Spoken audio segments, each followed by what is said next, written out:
Hello दोस्तों, हमारे blog में एक जैसा कि आप लोग बहुत ज़्यादा मिलता है प्यार दुलार, तो ऐसी वीडियो हमने फिर आज से इनका घर सफाई गोबर से फिर सफाई करते हैं तो लगता है सफाई से भगवान आते हैं।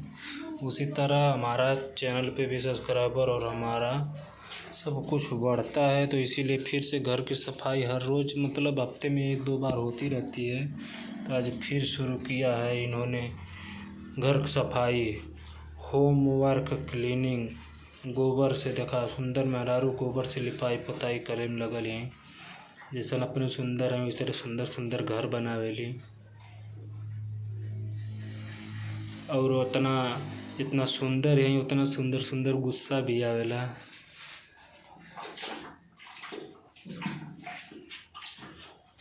और देखा उतना पसीना पसीना एकदम बहन एकदम गर्मी से भीगल हैं। बड़ी मेहनत होती है, लेकिन ये ठंडी ना भैया गर्मी है। गर्मी में गोबर हमारे लिपत हैं कि घर एकदम ठंडा ठंडा कूल कूल रही। एक वजह से लिपो देर तो कम से कम ठंडा रही। और हमन के घर अभी देखा लूँ पक्का उक्का बन गल, बस खाली प्लास्टर ना भल, पेंट बड़ा कुछ बाकी है।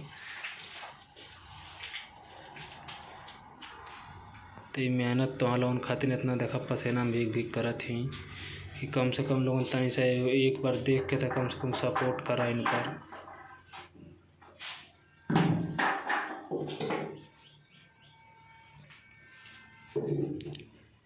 एकदम गर्मी से लथपथ हो गई नहीं, तब आके बैठ गई नहीं चौकी पर आराम कर रहे थे। देखा एकदम पसीना से भीगल ही।